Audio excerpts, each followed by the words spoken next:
Dubai کے حکمران شیخ محمد بن راشد ال مکتوم اور ان کی اہلیہ شہزادی حیا کے درمیان طلاق کے مقدمے کو برطانیہ کی قانونی تاریخ کا سب سے بڑا مقدمہ قرار دیا جا رہا ہے۔ اس مقدمے کے فیصلے کے تحت شیخ محمد اپنی اہلیہ اردن کے سابق شاہ حسین کی 27 سالہ بیٹی حیا بنت الحسین کو طلاق کے نتیجے میں 55 کروڑ پاؤنڈ پاکستانی روپوں میں 132 ارب دیں گے، جس میں نقد رقم اور اثاثے شامل ہیں۔ شیخ محمد ال مکتوم دبئی کے ارب پتی حکمران اور متحدہ عرب امارات کے وزیر اعظم ہیں، اور شہزادی حیا ان کی 6 بیویوں میں سب سے چھوٹی بیوی تھی۔ فیصلے میں شہزادی حیا کو کروڑوں پاؤنڈ کی 2 جائیدادوں کے انتظامات کے اخراجات کے لیے بھی رقم فراہم کی گئی ہے۔ ان میں ایک جائیداد لندن کے کنزنگٹن پیلس میں واقع ہے، جبکہ دوسری سرے کاؤنٹی کے ایک قصبے ایگم میں ان کی مرکزی رہائش گاہ ہے۔ عدالت میں شہزادی کی سلامتی اور حفاظت کے لیے ایک خاطر خواہ رقم مختص کی ہے۔ اس کے علاوہ ان کی چھٹیوں پر ہونے والے اخراجات، ان کے ملازمین کی تنخواہیں، ان کے گھر میں آیاؤں، نرسوں اور دیگر عملے کی تنخواہوں کے ساتھ ساتھ شہزادی کے گھر میں رہنے والے پالتو جانوروں کے اخراجات بھی ادا کرنے کی ذمہ داری دبئی کے شیخ پر عائد کی گئی ہے۔ عدالت نے شیخ محمد کو اس جوڑے کے 2 بچوں، 14 سالہ بیٹی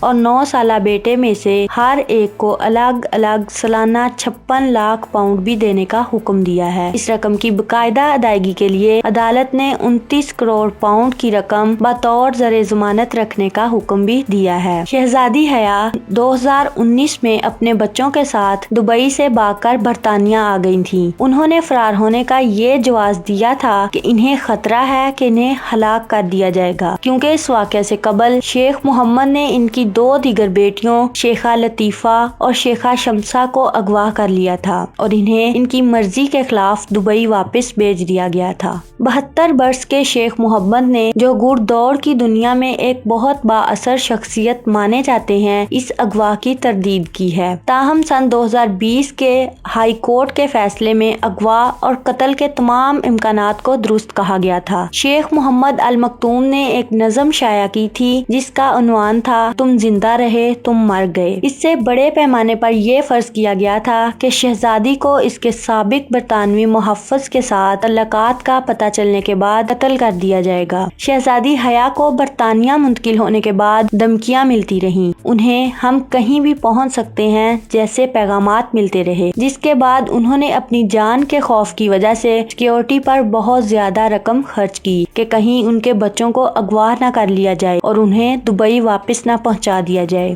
ہائی کورٹ نے اس سال کا فیصلہ دیا تھا کہ شیخ محمد نے شہزادی حیا، اس کے محافظوں اور اس کی قانونی ٹیم کے موبائل فون کو غیر قانونی طور پر ہیک کیا تھا، جس میں ٹوری پارٹی کی بیرونس شیکلٹن کا فون بھی شامل ہے۔ یہ ہیکنگ پیگاسس نامی بدنام زمانہ سپائی ویئر کا استعمال کرتے ہوئے کی گئی تھی، جو ہیکنگ کا نشانہ بنائے جانے والے فونز پر گروپ نے تیار کیا تھا اور اسے اسرائیلی فرم NSO کنٹرول کرتا ہے۔ شیخ محمد نے کہا کہ ان کے قبضے میں ہیک کیا گیا کوئی مواد نہیں تھا اور اس کے ظاہری یا خفیہ اختیار سے کوئی نگرانی بھی نہیں کی گئی تھی۔ تاہم برطانیہ میں ہائی کورٹ کے فیملی ڈویژن کے صدر نے اپنے فیصلے میں اس سے مختلف رائے دی۔ طلاق کے فیصلے میں مسٹر جسٹس مور نے کہا، "پہلے کے فیصلوں کو دیکھتے ہوئے شہزادی اور اس کے 2 بچے خاص طور پر ایک خطرناک حالت میں پھنسے ہوئے تھے"۔ انہوں نے کہا کہ انہیں برطانیہ میں اپنی مسلسل حفاظت کو یقینی بنانے کے لیے بہت سخت سیکیورٹی کی ضرورت ہے۔ انہوں نے کہا کہ انہیں جو بنیادی خطرہ درپیش تھا وہ بیرونی ذرائع سے نہیں تھا، بلکہ ان بچوں کے والد کی طرف سے تھا، جو ریاست کے تمام وسائل استعمال کرنے کی صلاحیت رکھتے ہیں۔ جج نے کہا کہ ان بچوں کے لیے ایک واضح اور ہمیشہ سے موجود خطرہ ہے، جو تقریباً یقینی ہے جب تک وہ اپنی آزادی حاصل نہیں کر لیتے ہیں۔ جج نے شہزادی حیا کے بارے میں مزید کہا کہ ان کے لیے اپنی باقی زندگی میں ایک واضح خطرہ